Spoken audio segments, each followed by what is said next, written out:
I'm going to show you how to factory reset a pair of JBL TUNE 720 BT. First thing is go ahead and make sure to turn it on. So if you look at the right ear cup here, you have that little power button right here. Okay, so just press and hold to turn it on. Press and hold for like 5 seconds or until the light turns on.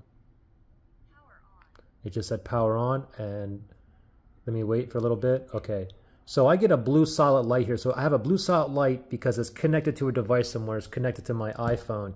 Yours may be blinking. If it's blinking blue, then it's just in pairing mode, okay? Anyway, these are currently on, okay? So let's go ahead and factory reset this with them on. You just want to press and hold 2 buttons, the volume up and the volume down. Press and hold and count to 10, okay? So we'll do it together, okay?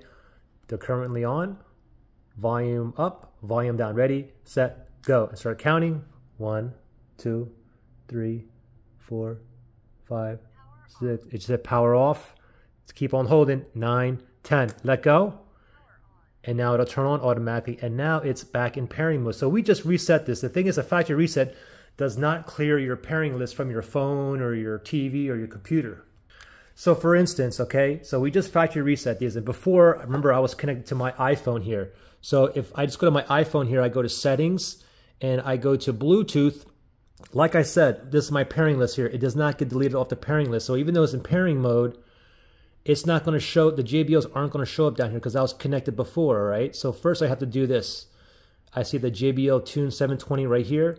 If I click on the eye, what you want, if you were connected to it before, what you want to do first is forget this device. If you're on an Android phone, do click unpair, okay? Because you see it's in pairing mode still. If I try to connect back to it, it's going to ask me to forget this device. So I got to forget the device.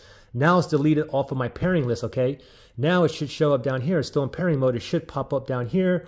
But let me rescan the Bluetooth again. Let me just turn it off, Bluetooth. I'm going to turn it back on. And now let's see if it finds it. Go all the way down. And now we can connect back. I can connect back to my iPhone there. Connected. And it just said connected. And you can see 720 BT says connected. Pretty simple.